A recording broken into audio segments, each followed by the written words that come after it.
and welcome to another session of Learning Nuggets with Shravani. Today's discussion is going to be around crisis management. Crisis, something that we don't want to face, but something that compels us to think about, were we really prepared for this?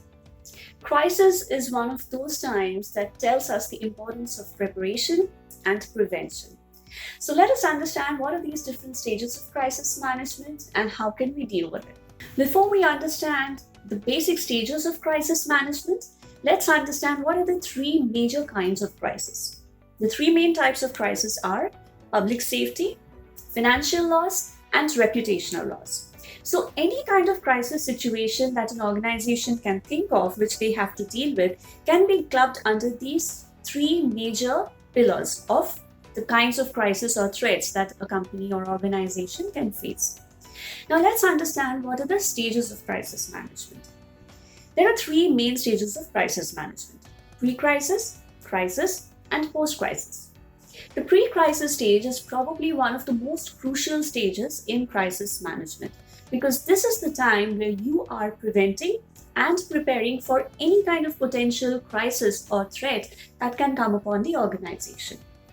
This is the time where you can basically monitor your risks. You can prepare a plan of action for any kind of potential crisis that can happen and how to approach these situations, and also prepare a team of individuals who you can train to deal with the crisis situations when it actually happens. One of the important functions during the pre-crisis stage of prevention and preparation is to weigh out the variables that are negotiable and non-negotiable during the risk analysis process. This process of prevention and preparation is very crucial for an organization. So whether it is a small-scale organization, mid-size, or a large organization, every organization would be basically going through this process of risk analysis, which is very crucial for them given their kind of industry and the kind of operations they have. The second stage of crisis management is the actual crisis period. This is the time when the actual action is being carried out. Two major functions of this stage is the uniformity of information shared so that everyone is informed and aware of what to do and how to act.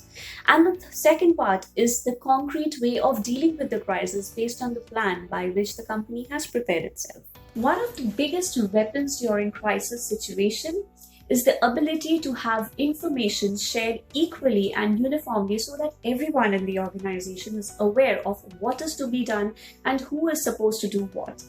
This is very important because when everyone is prepared and aware, the confusion is minimized. And when you minimize confusion, action can be taken way sooner and faster. One of the very undesirable situations during a crisis period, apart from the operational and functional challenges and disruptions that we face, is the emotional stress. You have to deal with people, you have to deal with real lives, families, institutions. And the emotional stress of how to sustain or how to support and what would life be after the crisis situation is one of the biggest challenges that can literally swarm into our minds. A good organization, no matter how big or small you are, can prepare itself very well during a pre-crisis situation and during the crisis by giving assurances of how they can actually support. One of the major important things that we need to remember for any situation, be it an individual or an organization when you're dealing with a crisis, is the mindset and the behavior.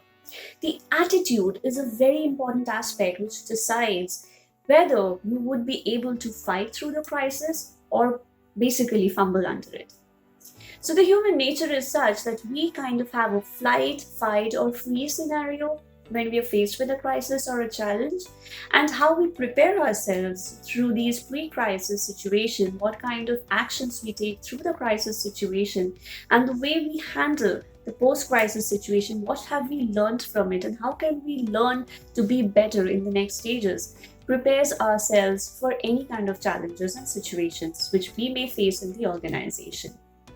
One of the important things, as I discussed, is very important for all of us to know is the attitude. The attitude decides whether we are problem focused or solution focused.